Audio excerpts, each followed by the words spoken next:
We know why prices are raging out of control here right now. $500 billion of inflationary deficits. That is to say, the doubling of our national debt in the last 8 years alone mean more dollars chasing fewer goods, which leads to higher prices. Now, some make excuses and say, well, there's inflation everywhere. Well, there's inflation everywhere that they're printing money. So in other jurisdictions with irresponsible governments that are borrowing and printing, yes, inflation is raging out of control. In places like Switzerland, Japan, and South Korea, where they have shown discipline in their spending, they have kept inflation low. Now, this inflation is very good news for the super rich, those that live off their assets.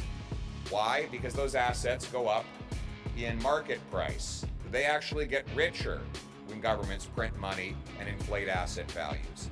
But workers get poorer because the purchasing power of their paycheck goes down. It is a massive wealth transfer from the have-nots to the have-yachts.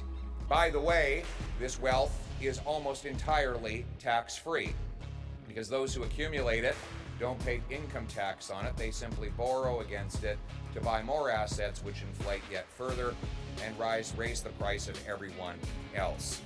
This attack on the paychecks of our people must come to an end. That's why a Conservative government led by Pierre will have a common sense plan to bring the cost of living under control, starting with capping government spending. A dollar for dollar law will require government live by the same laws of scarcity that apply to the single mom raising her kids on a minimum wage or the small business employing people. Every new dollar of spending will have to be matched with a dollar of savings to pay for it. In other words, we're going to bring down the cost of government to bring down the cost of living and bring up the purchasing power of the working people.